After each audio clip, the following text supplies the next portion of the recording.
सुप्रभात मित्रों, जैसा कि अपन ने वर्णों का वर्गीकरण पढ़ा, यानी कि व्याकरण के प्रथम विभाग वर्ण और वर्ण विभाग में अपन ने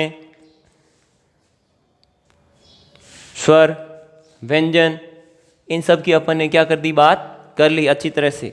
स्वर किसे कहते हैं, व्यंजन किसे कहते हैं, फिर स्वर कितने होते हैं, व्यंजन कितने होते हैं, और उसके बाद में हमने इसको थोड़ा और गहराई में जाकर स्वरों का भी वर्गीकरण किया था। और स्वर के वर्गीकरण में कितने भागों में किया था, 5 भागों में किया था। उसी प्रकार से अपन ने आगे जाकर व्यंजनों के वर्गीकरण में भी अपन ने 4 प्रकार से व्यंजनों का वर्गीकरण भी किया। और उसी क्रम में हम आगे बढ़ते हैं तो एक विभाग व्याकरण का अपने पूरा हो गया। आज नंबर 2 पे है शब्द विभाग। ध्यान रखना मित्रों, हमने एक बात पढ़ी थी, और वह क्या पढ़ी थी, हमने बात ये पढ़ी थी कि यदि वर्णों के समूह को, हमने ये पढ़ा था, वर्णों के समूह को वर्णमाला कहते हैं। वर्णों के समूह को क्या कहते हैं, वर्णमाला कहते हैं। हमने ये बात पढ़ी थी। लेकिन ध्यान रखना, हम पढ़ने जा रहे हैं शब्द, तो सबसे पहले तो आपको शब्द की परिभाषा आनी चाहिए कि शब्द किसे कहते हैं। तो ध्यान क्या रखना आपको, सबसे पहले शब्द। अब शब्द किसे कहते हैं, पहली बात तो शब्द किसे कहेंगे, तो हम इसे में वर्णों के सार्थक मेल को, वर्णों के सार्थक मेल को शब्द कहते हैं। वर्णों के सार्थक मेल को क्या कहते हैं, शब्द कहते हैं। सार्थक मेल को क्या कहते हैं, शब्द कहते हैं। अब ध्यान से सुनो, हमने एक शब्द लिखा यहाँ सार्थक। सार्थक कैसे, वर्णों के मेल से, और वो सार्थक कैसे होगा अभी बताते हैं आपको। सार्थक का अर्थ क्या हो गया, अर्थ के साथ। अब ये अर्थ के साथ से तात्पर्य क्या है, जैसे मैंने लिखा क, म और ल, अगर ये तीनों मिल जाए तो एक शब्द बनकर आता अपने पास में, और वह शब्द क्या आता है, कमल। वह शब्द क्या बन गया, कमल। ऐसे ही ऐसे हम यदि और देखें, क, श, क, ल, श। अब ध्यान दो, क, ल और श से मिलकर क्या बन गया, कलश। क्या बन गया, कलश। अब यहाँ एक शब्द है अपना, शब्द क्या है, सार्थक। कहने का मतलब है जब ये वर्ण आपस में मिले और इनके मिलने से जो शब्द बनता है, उस शब्द का क्या निकलना चाहिए, अर्थ आना चाहिए। कमल यानी कि कमल क्या, फूल। कलश, कलश यानी कि अपन पानी जिसमें लेते हैं घड़ा, वो कलश। अब देखो, अपन यदि बात करें तो वर्णों के सार्थक मेल को अपन ने क्या कहा, शब्द। अब यहाँ ये तो हो गए, लेकिन अब हम अलग अलग तरीके से हम शब्दों को क्या करेंगे, अलग अलग बांटकर व्यवस्थित रूप से पूरे शब्दों का क्या करेंगे अपन, वर्गीकरण। अब देखो, जैसे वर्णों का किया था वैसे ही वैसे, ये तो सामान्य बात हुई। अब यदि अपन बात करें अच्छी तरह से ये कि भाई शब्द में कौन से में कितने हैं और किस में नहीं है, वे कौन से शब्द हैं जो उत्पत्ति के आधार पर आते हैं, वे कौन से शब्द हैं जो व्याकरण की दृष्टि से आते हैं या रूप परिवर्तन की दृष्टि से आते हैं, वे कौन से शब्द हैं जो रचना या बनावट की दृष्टि में आते हैं। उसके बाद में यदि अपन बात करें वे कौन से शब्द हैं जो अर्थ के आधार पर आते हैं, तो ध्यान देना, हम सबसे पहले शब्द पढ़ते हैं। उन पहले शब्दों के अंदर यदि मैं बात करूं तो हम पहले शब्द पढ़ते हैं उत्पत्ति ऑब्लिक स्रोत के आधार पर,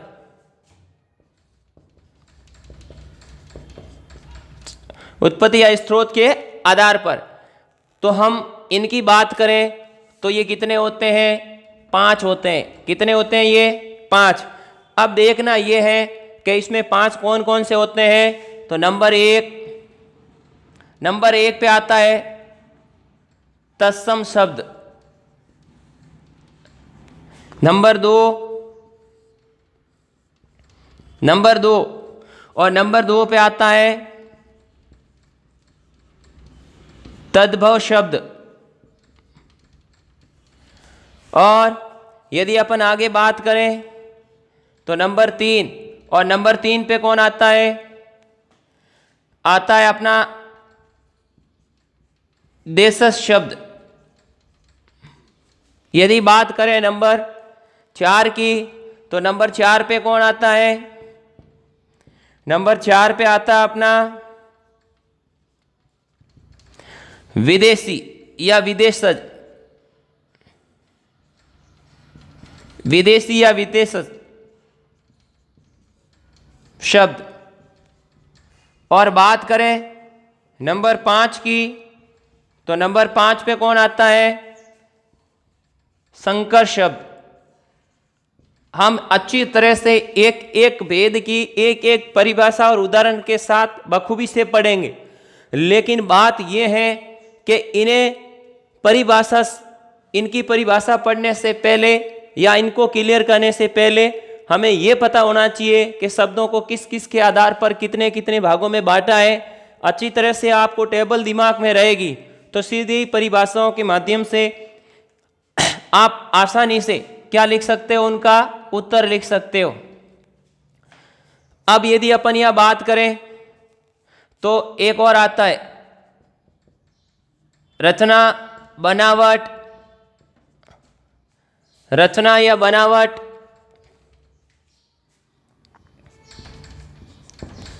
या अपन लिख सकते हैं व्युत्पत्ति। व्युत्पत्ति के आधार पर, व्युत्पत्ति के आधार पर शब्द। व्युत्पत्ति, रचना, बनावट या व्युत्पत्ति के आधार पर क्या? शब्द।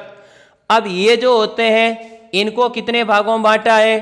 तो इनको कितने भागों में बांटा है? 3 भागों में बांटा है। कितने भागों में बांटा है? 3 भागों में बांटा है। और वो 3 कौन कौन से हैं? तो सबसे पहले आता है रूढ़ शब्द।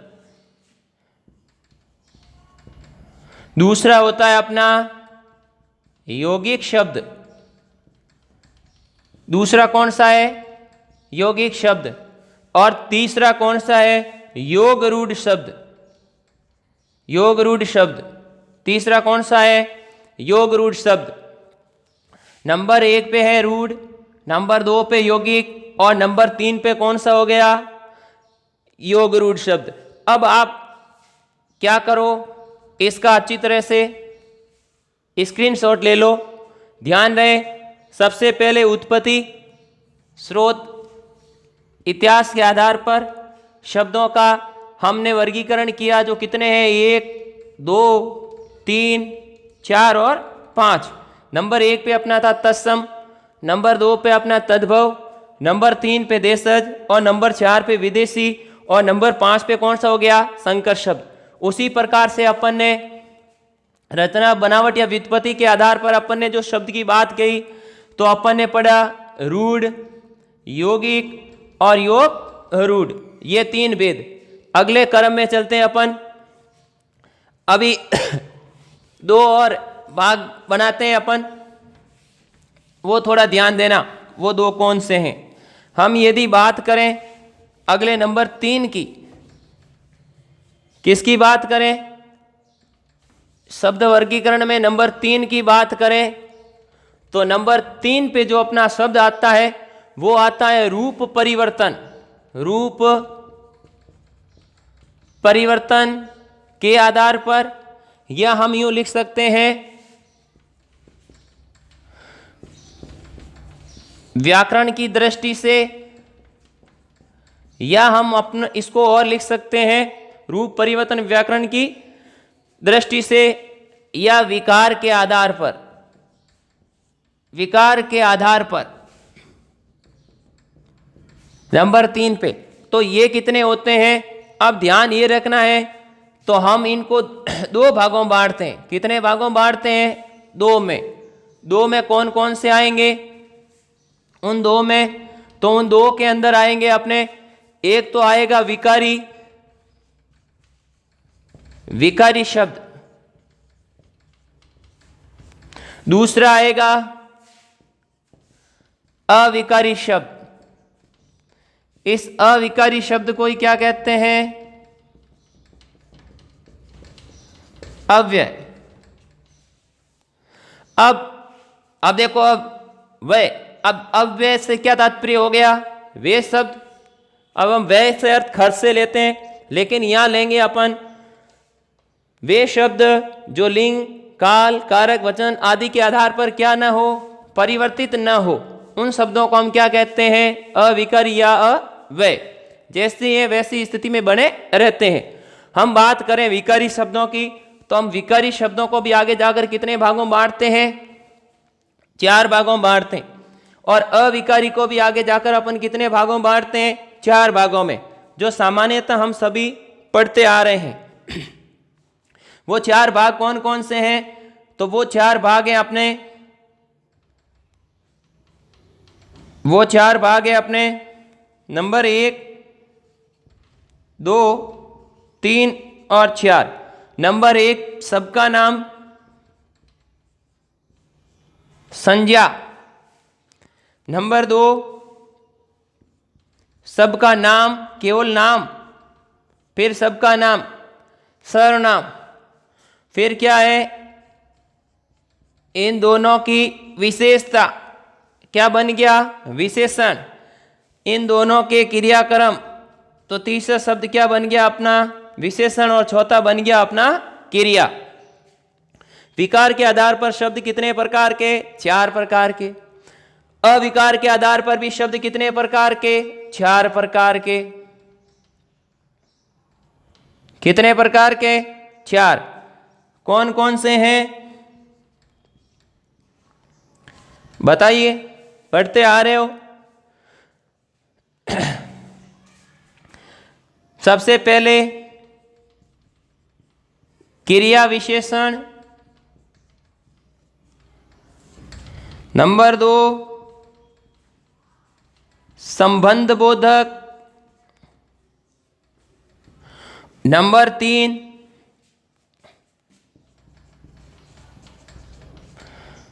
समुच्चय बोधक, और नंबर 4 विस्मयादि बोधक। तो विकार के आधार पर भी शब्द कितने प्रकार के? 2 प्रकार के। कौन कौन से?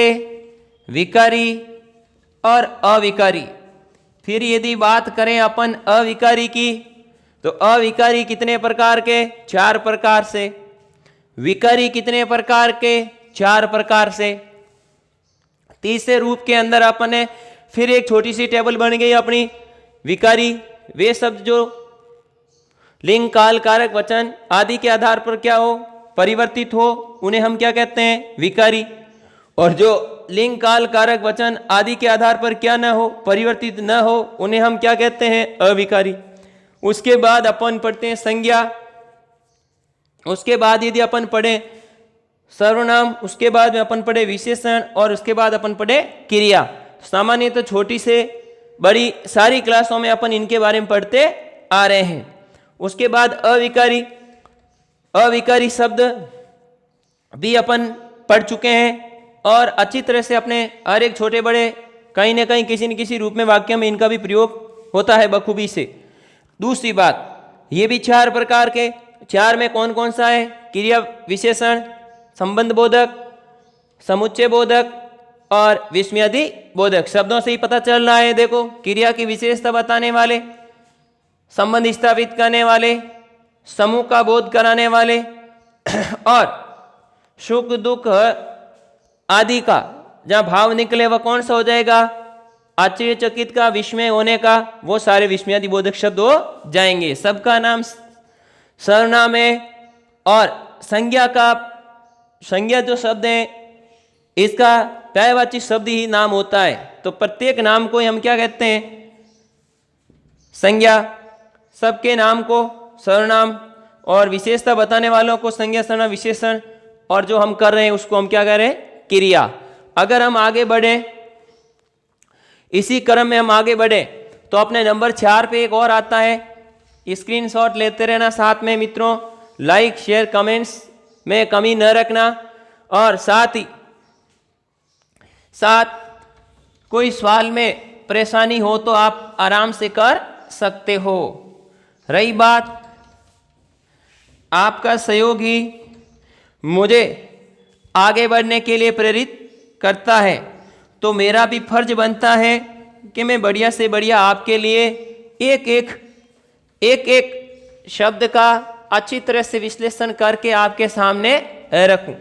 अब देखो, अपन ने शब्द पढ़े हैं 3 आधार पर। नंबर 1 अपन ने कौन सा पढ़ा? उत्पत्ति के आधार पर। तो उत्पत्ति के आधार पर अपने शब्दों का मामला 5 प्रकार से।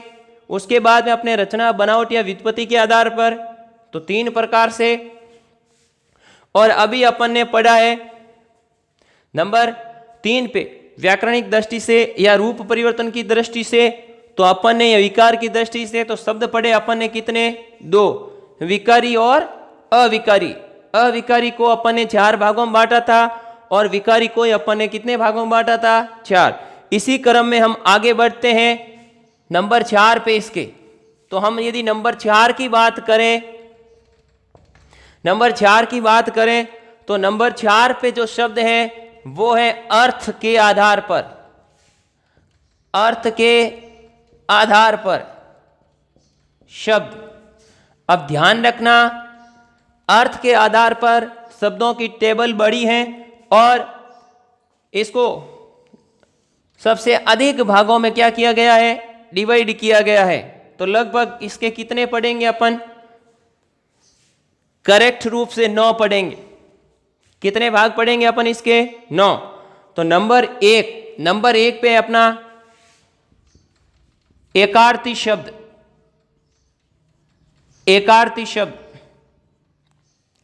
नंबर 1 एकार्थी शब्द। नंबर 2 अनेकार्थी। अनेकार्थी शब्द। नंबर 3 पर्यायवाची शब्द। नंबर 4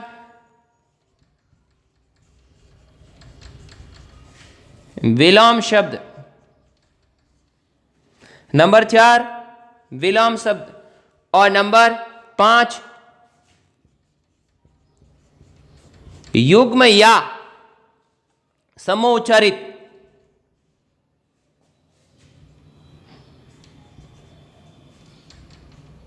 समानोच्चारित।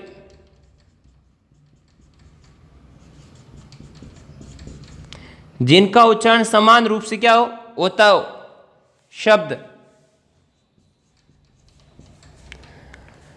और आगे नंबर 6, 5 हो गए।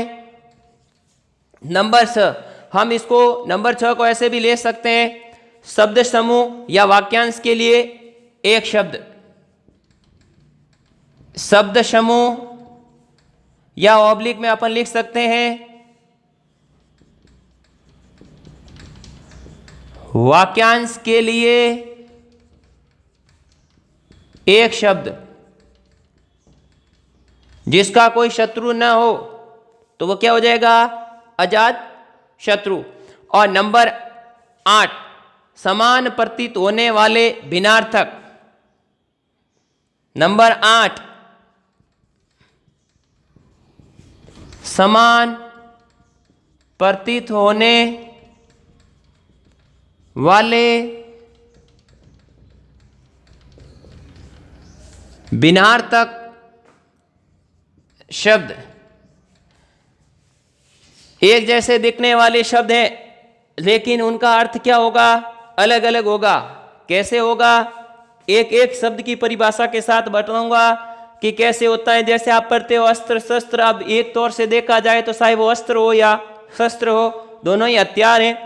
लेकिन यदि बात कर दे केवल अस्त्र की और फिर बात कर दें शस्त्र की, तो ध्यान रखना, अस्त्र जिसको क्या किया जाता हो, वे हथियार जिनको फेंक कर चलाया जाता हो अस्त्र, और शस्त्र जिनको हाथ में पकड़कर। तो याद रखना, एक छोटा सा ध्यान रखना, हम शस्त्र को साथ पढ़ लेते हैं, साथ यानी हाथ, जो साथ हैं वह शस्त्र, और जो फेंके जाते हैं वो क्या हो गए? अस्त्र। तो अब ये समान प्रतीत होने वाले, देखा जाए तो दोनों ही क्या है? अस्त्र और शस्त्र दोनों ही हथियार हैं। ऐसे समान प्रतीत होने वाले, लेकिन दोनों ही शब्दों का अर्थ क्या है? अलग अलग। आगे यदि अपन बात करें तो शब्द आता है समूहवासी। नंबर 8 पे कौन आता है? समूहवासी शब्द। कौन सा हो गया नंबर 8 पे? समूहवाची शब्द। अब ध्यान देते हैं लास्ट और अंतिम नमा, और 9 नंबर पे यदि अपन बात करें तो शब्द आता है ध्वन्यार्थक। ध्वन्यार्थक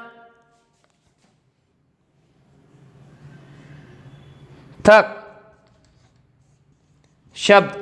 अब ये ध्वन्यार्थक शब्द की यदि अपन बात करें तो थोड़ा ध्यान देना, इस शब्द में गोला भी कर रहा हूं, ऊपर ब्रैकेट बना रहा हूं। अब हम अलग अलग तरह से ध्वनि पढ़ते हैं। यदि मैं कहूं पहले पक्षियों की ध्वनि, फिर मैं कहूं पशुओं की ध्वनि, और फिर मैं कहूं प्राकृतिक या जड़ पदार्थों की ध्वनि। तो अब यदि अपन बात करें जड़ पदार्थों की ध्वनि, तो जड़ पदार्थों की ध्वनि के अंदर अपन क्या पढ़ते हैं? बिजली का कड़कना। उसी प्रकार यदि अपन बात करें पक्षियों की, तो पक्षी, मोर भी पक्षी है, मोर की आवाज की बात करें मेव मेव, ठीक है ना। तोते की बात करें तो टे टे, कोयल क्या करती हैं? कूकती है। उसी प्रकार यदि अपन बात करें पशुओं की, तो मैंने कह दिया पहला ही शब्द यदि मैं ले लूं, जैसे घोड़ा, तो घोड़ा क्या करता है? हिन हिनाना। ऐसे ऐसे शेर क्या करता है? दाढ़ता है। तो ध्वन्यार्थक शब्दों के अंदर थोड़ा ध्यान रखना, ये ध्वनि से संबंधित है। और ध्वनि के संबंध में भी मैंने आपके सामने 3 टाइप रखे। कितने? 3। कौन कौन से? यदि पक्षी की बात करें, उसके बाद पशु की बात करें, और उसके बाद में हम किसकी बात करें? प्राकृतिक ध्वनि की बात करें। तो ध्यान रखना मित्रों, अभी अपन ने सिर्फ शब्दों को 4 प्रकार से डिवाइड किया था। कितने प्रकार से डिवाइड किया है? 4 प्रकार से। जिसमें एक बात अपन ने की थी पहले अपन ने जो बात की थी वो उत्पत्ति, स्रोत, इतिहास के आधार पर अपन ने जो बात की थी। तो शब्द अपन ने कितने पढ़े? 5 वेद पढ़े थे। कौन कौन से? तत्सम, तद्भव, देशज, विदेशज या विदेशी, और अंतिम संकर शब्द। ये 5 थे। दूसरी जब अपन ने बात की बनावट या रचना, या यूं कह दें व्युत्पत्ति के आधार पर, तो अपन ने शब्द कितने पढ़े थे? 3। कौन कौन से 3 पढ़े थे? रूढ़, यौगिक और योग रूढ़, ये 3। उसके बाद में यदि अपन बात करें नंबर 3 की यदि अपन बात करें तो नंबर 3 पे अपन ने पढ़ा था, और वो पढ़ा था व्याकरणिक दृष्टि से, या अपन कहते हैं विकार की दृष्टि से, या अपन यूं कह सकते हैं रूप परिवर्तन। रूप परिवर्तन का मतलब है शब्द बदलने वाले। अब यहाँ तो हमने वहां पर पढ़े थे 2 भेद। 2 भेद कौन कौन से थे? एक था विकारी और एक था अविकारी। यदि बात विकारी और अविकारी की है तो अविकारी के अपन ने पढ़े 4 भेद, और विकारी के भी अपन ने कितने भेद पढ़े? 4 भेद पढ़े। विकारी के 4 भेद कौन कौन से थे? संज्ञा, सर्वनाम, विशेषण और क्रिया।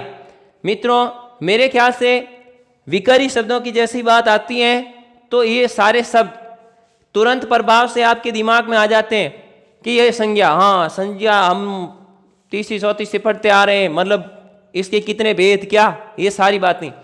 3 भेद ऐसे यदि बात करें सर्वनाम की 6 भेद, बात करें विशेषण की तो हम विशेषण के कितने भेद पढ़ेंगे? 5 पढ़ेंगे। उसके बाद में यदि बात करें क्रिया की तो उसके बाद यदि अपन बात किसी करें क्रिया की तो हम क्रिया के भी अलग अलग आधार पर अलग अलग भेद पढ़ेंगे। फिर यदि अपन बात करें, आगे बढ़ते हैं इधर अविकारी की। अविकारी में अपन ने कितने पढ़े थे? 4 भेद पढ़े थे। और वो 4 कौन कौन से हैं? नंबर एक पे था क्रिया विशेषण, नंबर 2 पे था संबंध बोधक, नंबर 3 समुच्चय बोधक और नंबर 4 विस्मयादि बोधक। अब बात ये ध्यान रखना, ये जो अपन अविकारी शब्द पढ़ रहे हैं, इन अविकारी शब्दों के अंदर कभी किसी प्रकार का लिंग, काल, कारक आदि के आधार पर कोई प्रभाव नहीं पड़ता है। उसके बाद में अपन ने लास्ट नंबर 4 पे बात की अर्थ के आधार पर। तो अर्थ के आधार पर अपने शब्द कितने हो गए? 9 प्रकार से। एकार्थी, अनेकार्थी, पर्यायवाची, विलोम, युग्म या समानोच्चारित शब्द। उसके बाद में शब्द समूह, वाक्यांश के लिए एक शब्द, समान प्रतीत होने वाले भिन्नार्थक, समूहवासी और ध्वन्यार्थक। ये हो गए अपने 9 प्रकार से। मित्रों, जाने से पहले एक बार फिर आपसे कह देता हूं, यदि मेरा वीडियो आपको पसंद आया हो तो लाइक, शेयर और सब्सक्राइब करना न भूलें। धन्यवाद। आपका सहयोग बना रहे।